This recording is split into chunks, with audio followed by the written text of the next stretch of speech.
Yeah, I was an assistant, so I had to like give the doctor the tools he needed during the procedure, and also after the procedure I had to help clean up anything like the guts and stuff that's spilled on the Good. ground and in the room. Now, It was where was this? Where was this office located? Park Avenue. yes, it was in Park Avenue. And the doctor I worked for was a very well-known doctor. He's still practicing, and he's been doing this for many, many decades, I believe. Yeah, yeah. Oh, that's so. I guess that's not for you, huh? Um, who knows? If I like it in medical school, I might choose that route. But for now, I just want to have a simple life. I don't want to work too much. I want to have time to do my creative things also. So I know plastic surgery and all the surgery specialties tend to be very time consuming and like take up the doctor's whole life, basically. Yeah, So yeah. I got yeah. you. Well, But we'll yeah. see. You gotta be free to enjoy your life. Yeah. I'm thinking of dermatology, which is like plastic surgery, except it's not invasive. So you can do, That's true. That's true. yeah. I used to go to a dermatologist, Hmm. but in actuality, looking back, he really didn't do anything except, pop my pimples, which I think is really not the way to go. It wasn't, you know, he didn't use a dietary approach first. He just started Yeah. poking poking my face. Yeah, it depends on whether your dermatologist is a allopathic or osteopathic doctor. And you Yeah. know, allopathic doctors have the MD degree, and osteopathic doctors have a DO degree. Okay. But I mean, Hmm. it's still certified by the state board. Yes, both of them are like certified doctors. It's just that DOs have a different, like additional training in like holistic medicine. Right, right, right. So in other words, as a DO, you're going to be a DO. Then how would you approach, you know, the, um, the acne situation? How would you go about that? As you mentioned briefly, I would like kind of address the patient's lifestyle factors first, and um, I would encourage them to adopt a healthier diet and also try some like topical things like putting on their skin like creams and stuff. And I mean, I would do everything like address all of the different factors in the person's life.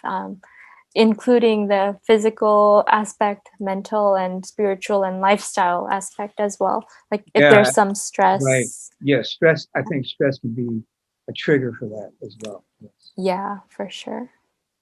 Yeah, man. So that sounds like a winner for you. Yeah. OD dermatology, Yeah. Do, yeah. and then DO. I'm sorry. That is- and then that includes psoriasis and stuff like that too, right? Yes, and some dermatologists only like focus on doing injections and facelift, like non-invasive facelifts, things like that. There's a lot of like cosmetic dermatologists here in the Los Angeles area Well, I'm who do not that. So surprised. I'm not surprised. So yeah. what about Botox? Is that a invasive or non-invasive? It's non-invasive because it's just an injection, and it can be done without surgery. So yeah, it's There you go. You yeah. get one Botox a day. That could pay your rent for the week for the year. Yeah, they're very like I was surprised when I was working at the plastic surgery office how much money the doctor made from one Botox injection. I forgot exactly how much, but it was like hundreds of dollars for one injection. Wow, man. Well, Hmm. it's not the injection. I think it's like knowing how to give the injection, right?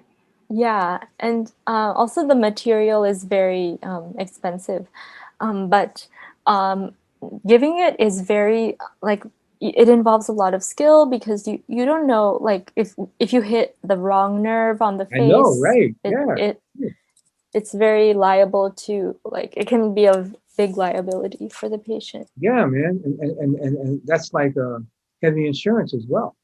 Yeah. Hey, definitely. doctors don't have it easy, man. Sorry. I said doctors don't have it easy. Yeah, they don't. And um, I'm sure you've heard about anesthesiology, which is the most like highest paying specialty in medicine. The thing is, anesthesiologists are like they don't really do much except put the patient to sleep and wake them up after the surgery. And they just do that. And like during my experience in the plastic surgery office, during the procedures, the anesthesiologist was just like reading a book all during the 9 hour long procedure, Yeah, and all he did was wake up the patient and put him to sleep. But there's a huge like liability if the patient like something happens while they're yeah, being put to sleep. that's So true. Yeah, I when I yeah. lived in LA, I had a friend there who was an anesthesiologist. Hmm. That's exactly what he did. Hmm. You know, he was never really tired from Hmm. any work. He was just tired of sitting there all the time. Yeah, and it's just very bad if you don't wake up the patient, and it involves a lot of like paying attention to vital signs, and it's life or death. That's why it's so high paying, such a high paying Hmm. profession. I Hmm. didn't know. So I thought the surgeons were the highest paid.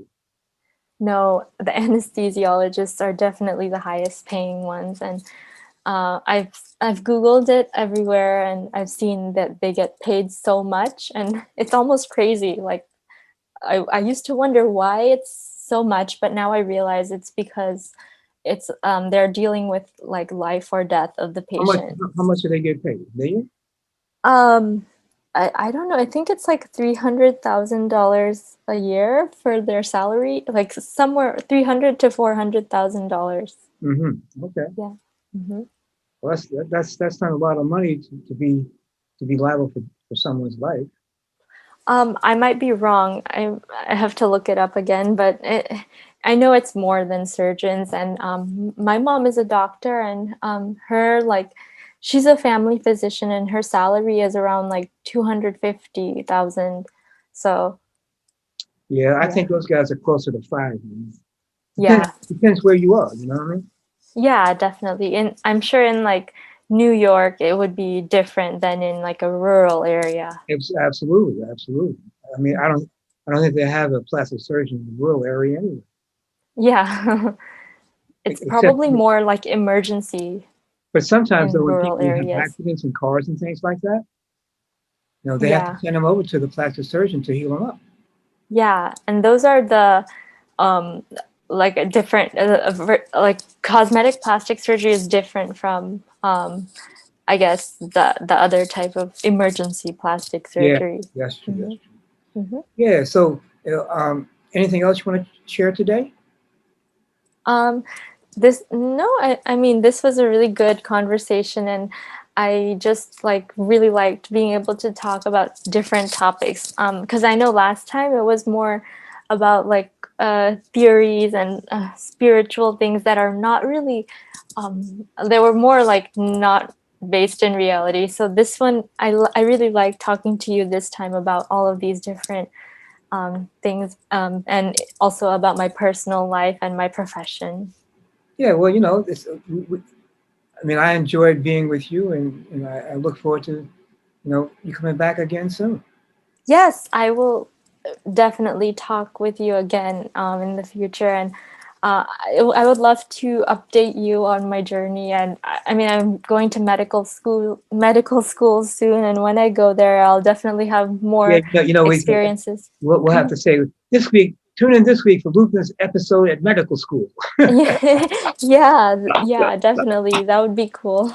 Yeah, and then that would, I don't wonder how many people do that, right? Right.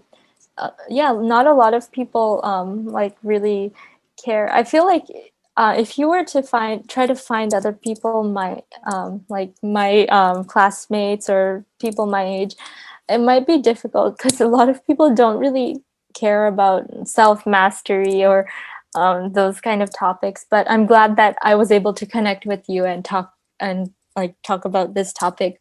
Yeah, it's good, man. It keeps you sane, right? Right. and like being able to share your life.